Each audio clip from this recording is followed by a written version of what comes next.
Hanggang saan masusukat ang tunay na pagkakaibigan?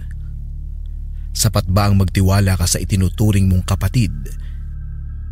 Kung sa simpleng pagkakamali lang ay buhay ang kapalit.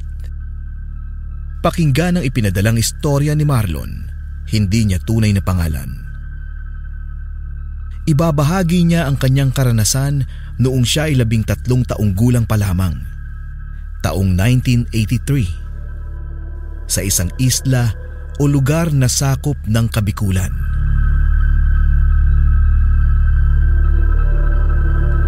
Ako po si Marlon. Bata pa lamang ako ay mainit na talaga ang dugo sa isa't isa ng pamilya namin at ng pamilya Aguawan.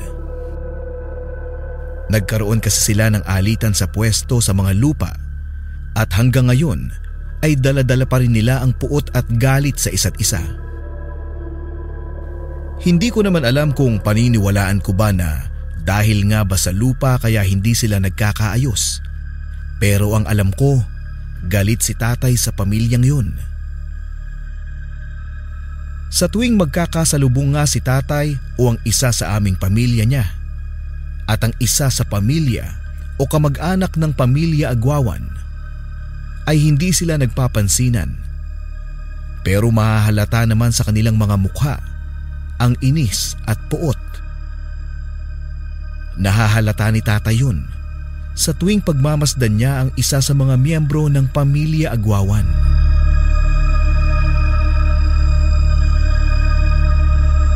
Isang araw, nagising ako mula sa mahimbing na pagkakatulog dahil sa narinig kong ingay at tensyon na nagmumula sa labas ng bahay namin.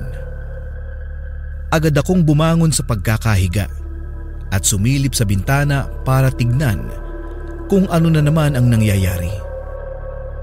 Nakita ko sila nanay at tatay kasama ang ilan sa pamilya Aguawan na nagtatalo-talo sa hindi ko malamang dahilan. Bumaba ako sa ikalawang palapag para mas marinig ko ang kanilang pinag-uusapan.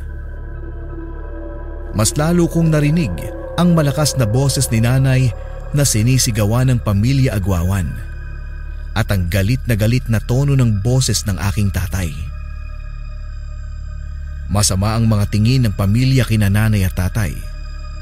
Yung tingin na hinding-hindi mo magugustuhang makita. Hindi ko alam kung ano na naman ang pinagmula ng away nila. Mula sa aking kinalalagyan, ay narinig ko ang sinabi ng isa sa pamilya Aguawan na hindi raw marunong tumupad sa napag-usapan si tatay na agad namang sinagot ni nanay at sinabing wala naman daw ipinangako si tatay sa kanila. Nakita kong mas lalong nainis at nagalit ang buong pamilya kina nanay at tatay at mahahalata yun sa kanilang mga mukha. Sa mga nakalipas na taon, palagi na lang nag-aaway sila tatay at ang pamilya Aguawan sa hindi ko malamang dahilan. Magigising na lang akong nagkakasigawan na naman sa labas ng bahay o di kaya'y madadatnang wala sa hulog sila nanay at tatay dahil sa pamilyang nakakaaway nila. Magkapareho lang naman ang estado ng buhay namin sa buhay ng pamilya Aguawan. Wala akong kaalam-alam kung bakit pinag-aawayan pa nila ang pwesto ng lupa o sa kung dapat pa bang pag-awayan ang ganong bagay. Basta ang pagkakaalam ko, galit sila sa isa't isa. Isang araw, dinuro-duro ng isa sa mga miyembro ng pamilya Aguawan na si Mang Lauro, si tatay, at pinagmumura. Dinig na dinig ko ang mga malulutong na mura na nanggagaling sa bibig ng padre de pamilya nila. Gumanti naman ng malulutong na mura si tatay sa pamilyang kaaway nila na mas lalo pang ikinainis ng mga ito. Muling dinuro ni Mang Lauro sila nanay at tatay habang galit na galit. Narinig ko ang sinabi nito sa kanila na kahit saan daw kami magpuntang buong pamilya niya ay susundan kami ng mga kamalasan at guguluhin ng mga kamag-anak nila.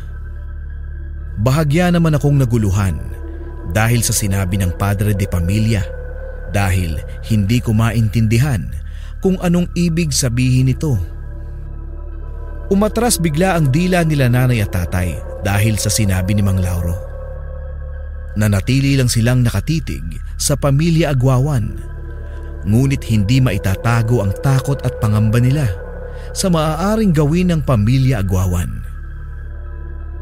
Galit na galit pa rin ang mukha ng mga ito nang umalis sila sa harapan ng bahay namin. Mabilis namang pumasok sa loob sila nanay at tatay habang hindi pa rin inaalis ang takot sa kanilang mga mukha. Napansin ko si nanay na dumiretso sa kwarto namin at agad na inimpake ang mga damit namin. Tinanong ko naman siya kung bakit siya nag-iimpake ng mga damit, pero ang sabi niya lang sa akin ay kailangan na naming umalis dahil nanganganib na kami dito sa lugar namin.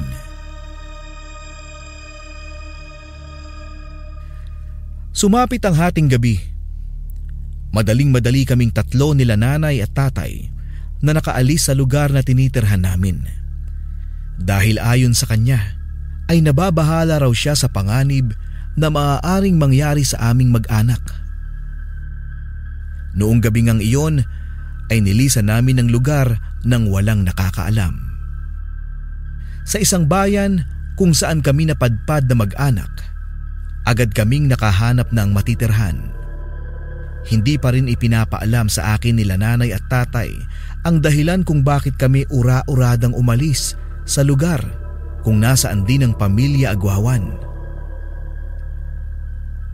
Matapos lang nilang mag-away ay bigla na lang nagkaganon sila tatay.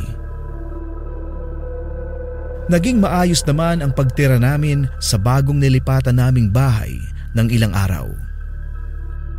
Pero lumipas ang ilang linggo ay nagkaroon ng hindi maipaliwanag na pangyayari sa amin. Madalas kaming nakakarinig ng mga kaluskos at ligalig sa aming bubungan. Madalas akong nagigising ng 2:30 ng madaling araw dahil sa ingay na nagmumula sa bubong hanggang sa tapat ng pintuan ng aming bahay. Hindi pa man kami nakakaisang buwan sa lugar kung saan kami kasalukuyang nakatira ay nakakarinig na kami ng mga bulong-bulungan patungkol sa aming pamilya. Kapag mapapadaan ako sa mga kapitbahay na nagchichismisan, ay nagpaparinig sila sa akin. Napapansin ko yun na ako ang tinutukoy nila.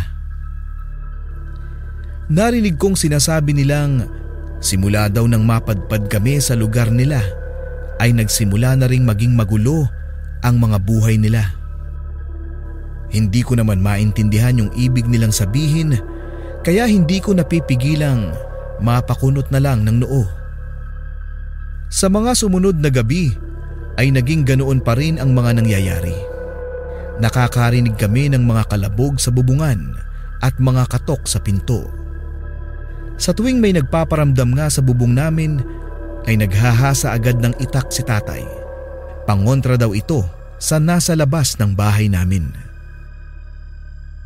Habang nakararanas kami ng mga kakatuwang pangyayari tuwing hating gabi, pinag-iisipan na pala kami ng masama ng mga kalugar namin. May nakapagsabi kasi sa amin na kami daw ang pinaghihinalaan ng mga tao na mga aswang na gumagambala sa mga residente sa lugar namin. Simula raw kasi nang mapadpad kami sa lugar na tinitirhan namin ngayon, ay nagsimula na rin daw ang mga pangyayaring pamimeste sa mga alaga nilang manok, baboy, at kung ano-ano pang mga hayop na madalas tirahin ng mga aswang.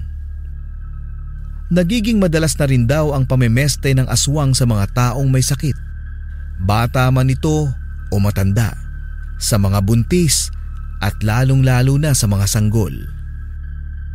Kami rin daw ang pinaghihinalaan ng mga tao dahil bukod tangi lang daw kami na walang kinukwentong kakatuwa sa kanila.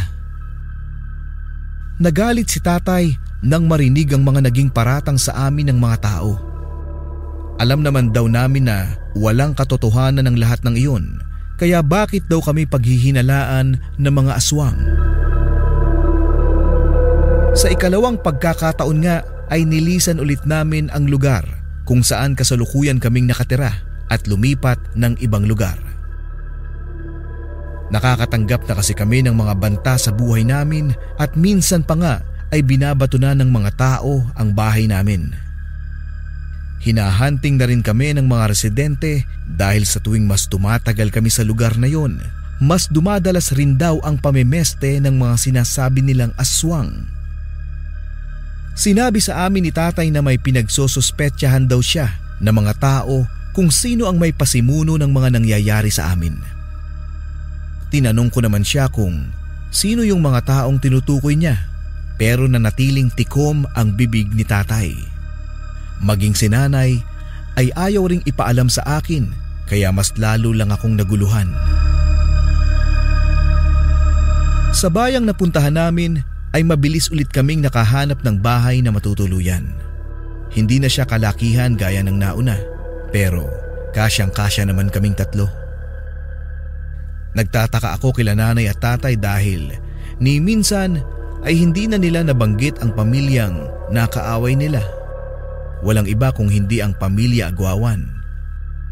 Nananatiling misteryo sa akin kung bakit biglaan ang pag-alis namin sa lugar kung nasaan ang pamilyang yon. Gaya ng naunang tinitirhan namin, muling naulit ang mga kakatuwang nangyayari sa amin. Hindi pa man kami nakakatulog ng maayos sa loob ng 1 linggo. Muli na namang nagpaparamdam ang mga kung anong gustong pumasok sa loob ng bahay namin. Nakakarinig na naman kami ng mga kaluskos at lagabog sa bubungan at nagiging madalas yon na umaabot pa sa puntong hindi na namin nagagawang makatulog dahil sa sobrang pag-aalala. Gaya nga rin ng naunang lugar na tinitirhan namin. Muli akong nakarinig ng mga bulong-bulungan patungkol sa amin. Parang naulit yung nangyari nung una dahil ganito rin yun. Sa tuwing makikita kami ng mga nakakakilala sa amin, palagi kaming pinag-uusapan na mag-anak. Naririnig din naming kami ang pulutan o topic sa tuwing may usap-usapan o tsismisan ng mga magkakapitbahay at mga kalapitbahay. May alam na ako sa kung ano ang ibinibintang nila sa amin. Lumapit sa amin ang isa sa mga concerned citizen sa aming pamilya at nagkwento. Kami raw ang sinasabi ng iilan sa mga residente na namemeste sa mga alaga nila. Kami raw ang pumapatay sa mga iyon at higit sa lahat, pinagbibintangan daw kaming mga aswang dahil simula raw nang mapadpad kami sa lugar nila ay nagsimula ng magkawalaan ang kanilang mga alagang hayop. Lumakas din daw ang paratang sa amin nang minsang titigan ni nanay ang isang buntis at batiin. Na kinagabihan lang daw ay sumakit ng sumakit ang tiyan noong nabati ni nanay. Mariin namang itinanggi ni nanay na inaswang niya ang buntis na nabati niya dahil hindi naman daw kami mga aswang at ang simpleng pagbati ay natural lang naman daw. Galit na naman si tatay nang malamang na pagbibintangan na naman kami. Halata sa mukha ni tatay ang galit at inis dahil sa paulit-ulit na istorbo ng mga kung ano-anong gumagambala sa amin. Madalas naman akong nakakakita ng isang malaking ibon na nakasampa sa bubungan namin tuwing sasapit ang paglubog ng araw. Hindi siya tipikal na isang klase ng ibon na nakikita sa pang-araw-araw. Isa siyang ibon na maihahalin tulad sa isang paniki na triple ang laki. Sa pangalawang pagkakataon nga ulit ay nilisan na naman namin ang lugar kung saan kami nakatira. Madalas na kasi kaming iniiwasan ng mga tao at pinagbibintangang kami raw ang mga aswang na namemeste sa kanila. Binabantaan kami na papatayin at susunugin ang bahay na tinitirhan namin. Ayaw na ni tatay na lumaki pa ang gulo, kaya nagdesisyon na siyang umalis na lang kami ulit. Sa mga puntong ito, namomroblema na sila tatay at nanay kung saan kami titira. Hindi namin alam kung saan kami susunod na pupunta dahil nag-aalala na sila sa maaaring mangyari sa aming pamilya. Naging panay tanong na rin ako sa kanilang dalawa ukol sa kung bakit kami umalis ng biglaan sa bahay namin. Ngunit bigo pa rin akong malaman ang dahilan. Muli kaming nakahanap ng tinitirhan sa pangatlong pagkakataon. Mas maluwag yun kaysa sa pangalawa. Dahil sa mga pangyayari sa aming pamilya ay madalas akong hindi makatulog ng maayos. Naglalaro sa isipan ko ang mga nangyari noong mga nakaraang gabi. Tahimik naman ang mga sumunod na gabi at walang naging bakas ng panggagambala sa amin. Ang akala ko nga ay maayos na ang lahat, pero hindi pa pala. Matapos lang ang 3 linggo ng pananahimik ay muli na namang nagpaparamdam ang kung ano-anong mga nilalang sa aming bubungan. Muling naulit ang mga nangyayari sa aming mga naunang bahay at lugar na tinitirhan namin. Ginagambala na naman kami ng mga nilalang na gusto kaming saktan. Gaya nga ng inaasahan namin, kami na naman ang napagsususpetsahan ng mga aswang na gumagambala sa mga residente.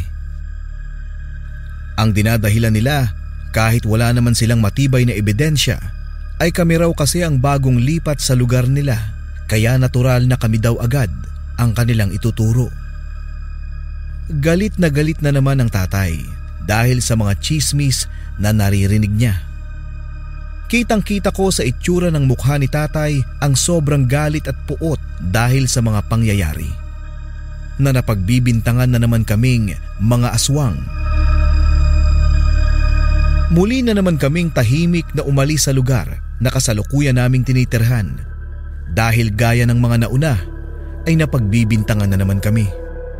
Nanganganib na rin ang mga buhay namin dahil sa mga pagbabantang ginagawa nila.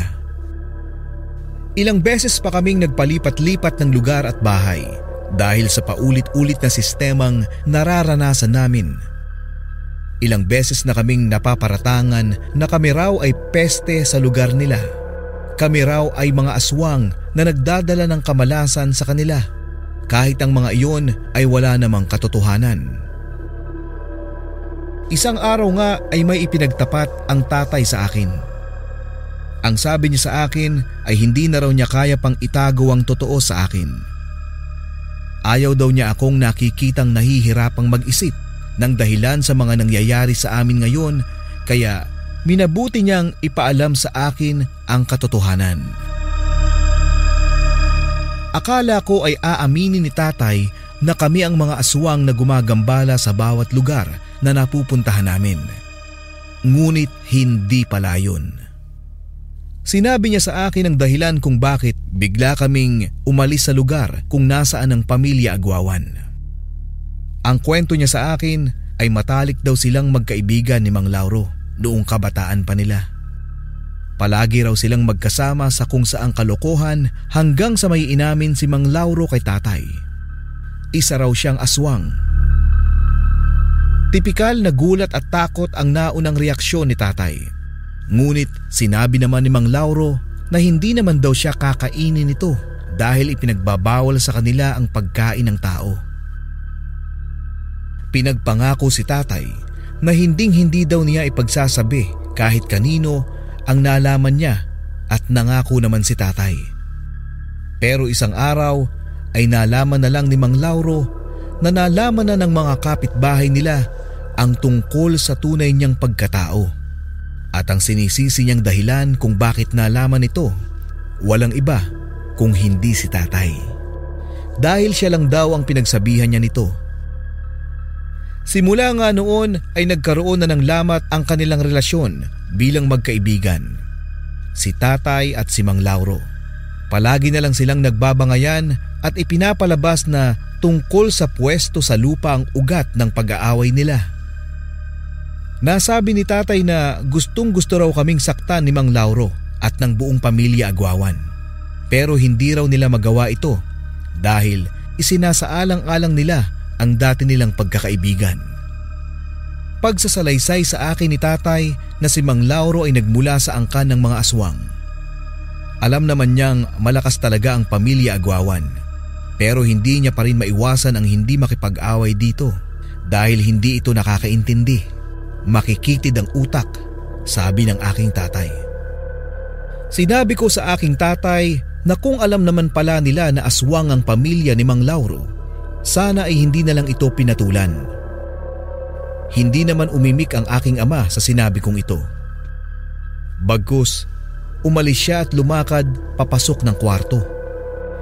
Tinanong ko naman si tatay kung ano bang naging punot dulo kung bakit bigla-bigla kaming umaalis sa lugar namin. Ang sabi niya sa akin ay minarkahan daw nila kami. Hindi ko naman makuha yung ibig sabihin ni tatay kaya ipinaliwanag niya ito sa akin. Minarkahan daw kami ng pamilya Aguawan o isinumpa nila kami.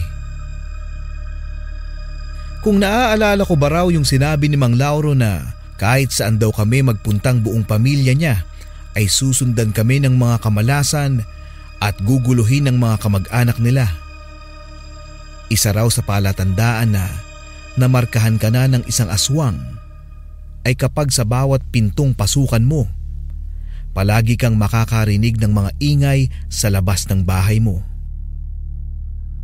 Tinanong ko naman si tatay kung ano bang maaaring gawin para huminto ang mga gumagambala sa amin. Ngunit ang sabi niya ay ang kamatayan daw sa aming tatlo o isa sa aming pamilya niya. Hindi raw kasi matitigil ang sumpa ng aswang hanggat may isa pa sa aming nabubuhay. Kahit sa ang sulok pa raw kami maglagi ay masusundan kami ng mga aswang na kamag-anak kuno ng pamilya Aguawan dahil nakamarka kami sa kanila. Naging sunod-sunod ang mga dagok sa buhay namin. Ilang beses pa kaming nakaranas ng mga kakatuwang pangyayari sa bawat paglipat ng lugar at bahay. Palagi kaming napaparatangang mga peste at hindi mapagkakatiwalaan kaya madalas kaming napapaalis agad.